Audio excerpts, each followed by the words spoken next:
आजकल लोगों को सूखी खांसी बहुत हो रही है, कह रहे हैं पहले खांसी में कफ बहुत आता था, अब सूखी खांसी खाली ढिच्ची ढिच्ची चलता रहता है, कैसे इससे ओवरकम करें आयुर्वेद से? सेंधा नमक सिंपल जो रॉक साल्ट है उसकी 1 चुटकी, 1 चम्मच शहद हनी उसमें मिक्स करो, ऐसे बच्चों की तरह चाट के लो, ऊपर से कोसा पानी पी लो, सुबह तक खत्म। शांत। क्या बात कर रहे हैं? आप जानते हो सेंधा नमक शहद से? हाँ, आप कन्वर ग्रेवाल को जानते हो, पंजाब का हाँ। सिंगर सूफी कलाकार। ये उसने अपने शब्दों में बताया, कहता मैं गोयल साहब के पास गया, मैंने कहा मेरा गला खराब है, परसों मेरा शो है और गोयल साहब कुछ बताओ, है ना।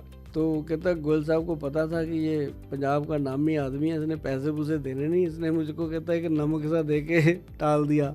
कहता मैं रास्ते में सोच रहा हूँ कि यार ये इसने क्या दे दिया, इसने सोच लिया कि देना दूना कुछ नहीं, इसने फ्री का बंदा है। तो लेकिन सर उसने विश्वास के साथ खाया।